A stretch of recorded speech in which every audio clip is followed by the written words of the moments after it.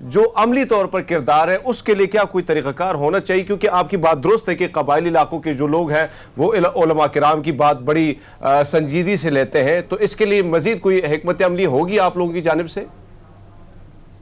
مزید حکمت عملی یہی ہے کہ جیسے ابھی ریسنٹلی صدر اسلامی جمہوریہ پاکستان نے اسلامی نظراتی کونسل کو کہا ہے کہ آپ کچھ خطبے تیار کر کے ہمیں دیا کریں تاکہ ہم ملک بھر کے اندر اس کو تقسیم کریں. تو یہ ہم اس تجویز کو اپنے ان فہرستوں میں شامل کر لیتے ہیں کہ جو موضوعات معاشرے کی اصلاح کے لیے ضروری ہیں ان میں سے ایک موضوع یہ ہو جائے کہ نکاح کے حوالے سے جو بد رسمیں ہیں، جو خلاف اسلام رسمیں ہیں، ان کا خاتمہ کیسے ممکن ہے اور اس کے لیے میٹیریل فراہم کیا جائے. تو انشاءاللہ اسلامی نظراتی کونسل اس طرح کے خطبے بھی تیار کرے گی کہ جن کے اندر نکاح کے حوالے سے بد رسموں کا خاتمہ ہو اور اس کے خلاف مواد ہو. ٹھیک ہے مفتی صاحب، جس طرح سے آپ بھی ذکر کر رہے ہیں، مطلب یہ معاملات بہت عرصے سے پاکستان میں، میرے خیال میں جب سے پاکستان کا قیام عمل میں آیا ہے تب سے یہ معاملات ہوتے ہیں اور ہمیشہ سے ان کو کرٹیسائز بھی کیا جاتا ہے. اس حوالے سے قانون بھی موجود ہیں بٹ امپلیمنٹ نہیں ہوتا، اور یوزولی اس طرح کے جو ٹرائبز ہوتے ہیں، جو لوگ ہوتے ہیں، ان کی سوچ یہی ہوتی ہے محض کہ ہم قانون کو نہیں بیچ میں لائیں گے، ہم اپنے معاملات آپس میں ہی سارٹ آؤٹ کریں گے. جرگہ بیٹھے گا یا پنچایت بیٹھے گی اور جو وہ فیصلہ کریں گے اس پر یہ عمل درآمد ہوگا. وہ لوگ قانون کو مانتے ہی نہیں ہیں. ابھی بھی جس طرح سے یہ فیصلہ آیا بہت اچھا فیصلہ ہے، لیکن جو ٹرائبل ایریاز کے لوگ ہیں وہ ابھی بھی اس پر کان نہیں دھریں گے. آپ کو نہیں لگتا کہ حکومت کا یہاں پر کام بنتا ہے کہ سخت سے سخت سزائیں متعین کی جائیں اور جو ان احکامات کو نہیں مانتے یا ان فیصلوں کو نہیں مانتے ان کو اس طرح کی سخت سزائیں دی جائیں تاکہ ان کا جو خاتمہ ہے وہ مکمل طور پر ہو سکے؟ جی بالکل، آپ نے درست کہا ہے. یہی اسٹیپ ہوتے ہیں. پہلا اسٹیپ ریاست کے لیے بھی یہ ہوتا ہے کہ وہ آگاہی پیدا کرے اور اس حوالے سے آواز بلند کرے، آواز بلند کروائے. لیکن اس سے اگر معاملہ کنٹرول نہ ہو رہا ہو اور کوئی ایسا عمل رائج رہے جو قرآن و سنت کے خلاف ہو تو پھر ریاست کی اگلے مرحلے میں یہ ذمہ داری بنتی ہے کہ وہ اس کے اوپر سخت سے سخت سزائیں مقرر کرے. اور جیسے میں نے ذکر کیا کہ اس میں بہت سے اسلامی احکام کی وائلیشن ہے. اسلامی احکام کی وائلیشن ریاست برداشت نہیں کر سکتی، نہ اس کو برداشت کرنی چاہیے. تو اس کے لیے ایسے چند لوگوں کو بطور آپ سمجھیں کہ نمونے کے سزا دے دی جائے تو دیگر کو عبرت ہوگی انشاءاللہ. آپ یہ فرمائیے کہ اس کی سزا کیا ہونی چاہیے اور کیا جو فیصلہ ہے اس کے آگے چل کے اب یہ اس کا بھی تعین ہونا چاہیے کہ اس کو تعزیرات میں کیسے تبدیل کیا جائے، مقدمات کیسے قائم ہوں، پولیس ان کو کیا گرفتار کر پائے گی، مقدمات عدالت میں جائیں گے، کس طرح سے ہوگا؟ یہ سٹرکچر بنانے کی ضرورت ہے کیا ابھی؟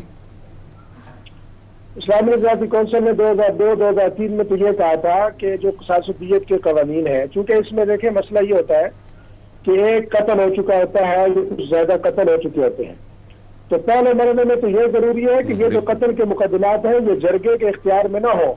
قتل کے مقدمات کا حل جو ہے یہ پاکستان کی جو عدالتیں ہیں ان کے ذریعے کیا جائے اور اس کے اندر ٹرائل بہت فیئر ہو. جو مظلوم ہے، جس خاندان کا کوئی قتل ہوا ہے، ان کو شفاف انداز میں انصاف دلوایا جائے. ان مراحل کو اگر یقینی بنائے پہلے مرحلے میں، پھر دوسرے مرحلے کے اندر یہ جو سزا ہے اس نکاح کو جو بد رسم ہے نکاح کے حوالے. بریک کے بعد ایک بار پھر سے شو میں آپ کو خوش آمدید کہیں گے. ویورز، میک اپ کرنا، ہر خاتون کو میک اپ کرنے کا شوق ہوتا ہے. میجورٹی اگر خواتین کی بات کی جائے اور خواتین کی بیوٹی کو اگر اچھا میک اپ کیا ہو تو میک اپ بہت زیادہ انہانس بھی کر دیتا ہے. اس کے لیے شرط یہ ہے کہ میک اپ ہونا اچھا چاہیے. اب بہت سی سچویشنز ایسی ہوتی ہیں کہ آپ میک اپ کو اوائڈ نہیں کر سکتے. جو گھریلو خواتین ہیں یا جو ویسے خواتین ہیں انہوں نے تو اوکیجنلی جناب میک اپ کیا، کبھی کہیں آنا جانا لائٹ سا میک اپ کر لیا. بہت سی خواتین جس طرح سے ہم لوگ ہی ہیں میک اپ کو اوائڈ نہیں کر سکتے. obviously روزانہ میک اپ کر کے اسکرین پر بیٹھیں گے، اچھے دیکھیں گے تو آپ لوگ بھی ہمیں دیکھیں گے نا. لیکن اسی طرح جب آپ ڈیلی بیسس پر میک اپ کرتے ہیں تو اس کے بہت زیادہ سائیڈ ایفیکٹس بھی ہوتے ہیں. اس کے لیے بہت سارے ڈوز اینڈ ڈونٹس بھی ہوتے ہیں کہ اگر آپ میک اپ کر رہے ہیں تو اس سے پہلے کن چیزوں کا استعمال کریں. لائک پرائمر استعمال کر لیں، یا جب آپ میک اپ ریموو کر رہے ہیں میک اپ کرنے کے بعد تو اس کو پراپر طریقے سے کلینزنگ کی جائے، وائپس کا استعمال کیا جائے. مختلف چیزیں ہوتی ہیں جس سے آپ اپنی اسکن کی حفاظت کر سکتے ہیں. ادروائز آپ کی اسکن اگر آپ ڈیلی میک اپ یوز کرتے ہیں تو بہت زیادہ ڈیمیج ہو جاتی ہے. خیال کس طرح سے رکھنا ہے؟ سو آج ہمارے ساتھ بیوٹی ایکسپرٹ نایاب ذیشان ہمیں شو میں جوائن کر رہی ہیں. Nayab, thank you so much, welcome to good morning public. Nayab, میں کس طرح سے اپنی اسکن کی حفاظت کروں؟ میں یہاں سے ہی اسٹارٹ لیتی ہوں نا، کیونکہ یہ تو میرا بھی مسئلہ ہے روزانہ میک اپ کرنا. اسکن کی حفاظت کرنا اسی طرح ہی ضروری ہے جس طرح آج کل ہم کرونا سے اپنی حفاظت کر رہے ہیں. ٹھیک ہے. لوگ سینیٹائزر کا استعمال کر رہے ہیں ڈیلی بیسس پہ، اسی طرح ہماری اسکن کو بھی ضرورت ہوتی ہے. بیسیکلی ہم جتنے مرضی اچھے کپڑے پہن لیں، جب تک ہماری اسکن اچھی نہیں ہے، جب تک ہم چہرے سے ہی خوبصورت نہیں لگ رہے، ہم جو مرضی پہن لیں. تو اسکن بہت میٹر کرتی ہے، اسپیشلی آپ کا فیس. اس کے لیے کچھ ڈیلی بیسس پہ اگر آپ اپنی روٹین اچھی رکھیں تو میرا نہیں خیال ہے کہ آپ کو میک اپ کی بھی اتنی ضرورت پڑے گی. اسکن اچھی ہو تو انسان نیچرلی اپنے کلر کو انہینس کرے، گلو کرے، تو وہ کسی بھی فارم میں اچھا لگتا ہے. آج کل ویسے جیسے ونٹرز آ رہے ہیں، اسکن میں بہت ڈی ہائیڈریشن بھی ہوتی ہے، لوگوں کو ڈرائینس کا بھی ایشو ہو جاتا ہے. لیکن جنہوں نے میک اپ بہت زیادہ کرنا ہے ان کے لیے زیادہ پرابلم ہو جاتا ہے، کیونکہ آبویسلی آپ فاؤنڈیشن یوز کر رہے ہیں تو پیچی اسکن ہو جاتی ہے اور اس میں میک اپ اس طرح سے ٹھہرتا نہیں ہے. تو اس کے لیے بہتر یہ ہے کہ آپ اپنی روٹین میں، جیسے ہم اپنے کار میں، ہم اپنی سائڈ ٹیبل میں، ہم اپنے ٹیبل پہ سینیٹائزر رکھتے ہیں، ویسے ہم سن بلاک کا استعمال کریں. ٹھیک ہے. سن بلاک کوئی بھی استعمال کر سکتا ہے، آپ بھی کر سکتے ہیں، آپ بھی کر سکتے ہیں. ٹھیک ہے. یہ کوئی نہیں ہے کہ مطلب ایج نہیں ہے اس میں کہ آپ نے اسی عمر میں یوز کرنا ہے.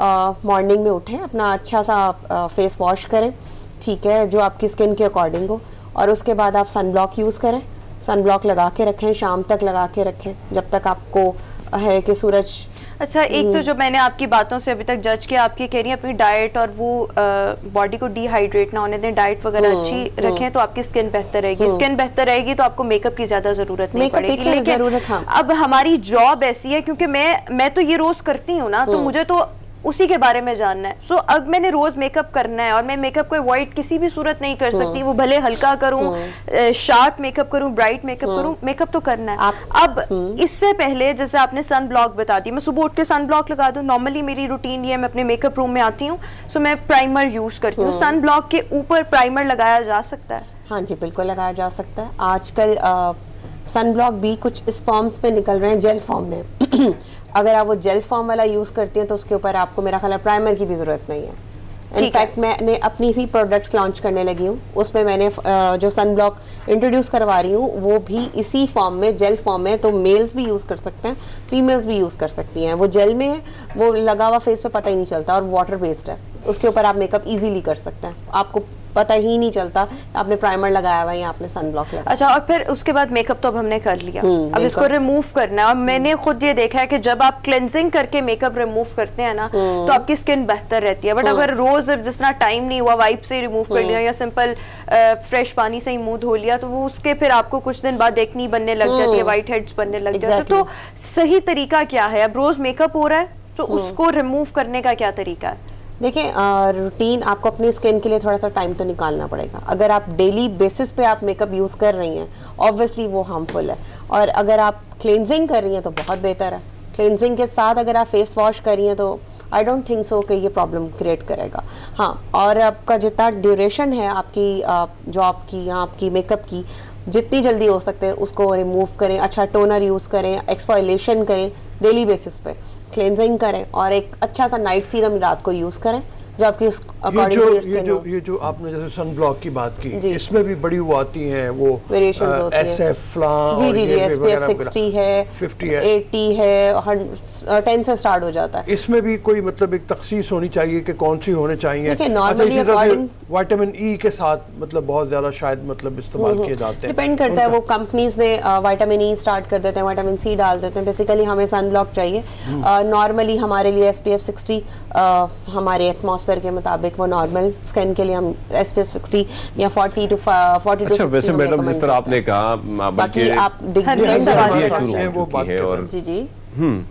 حرمیت جی میڈم، ہم دیکھیں تو سردیاں شروع ہو چکی ہیں، خاص کر جو ایسے علاقے ہیں جہاں پہ برفباری بھی ہوتی ہے اور وہاں پہ ہوائیں بھی بڑی تیز چلتی ہے. جیسے میرا علاقہ ہو گیا، سوات کے علاقے ہو گئے، تو وہاں پہ اسکن زیادہ رف سی ہو جاتی ہے. اب کئی لوگ جو ہے وہ اگر کوئی ایسی چیز یوز کرتے، خاص کر کے خواتین کی بات کرتے ہیں، اگر وہ میک اپ یوز کرتے، کچھ ریشز ایسے نکل آتے ہیں، کچھ الرجیز ہو جاتی ہیں ان کو، تو پھر ایسے میں ان کو کیا کرنا چاہیے؟ اگر کوئی کسی فنکشن میں جانا چاہ رہی ہیں یا کچھ اس طرح، تو ان کو کیا کرنا چاہیے ایسے علاقوں میں؟ ہم بھی جاتے ہیں ناردرن ایریاز میں، تو موسٹلی وہاں پہ لوگ کلر ان کا گورا ہوتا ہے، رنگ گورا ہوتا ہے، تو ریڈنس بہت زیادہ ہوتی ہے ان کو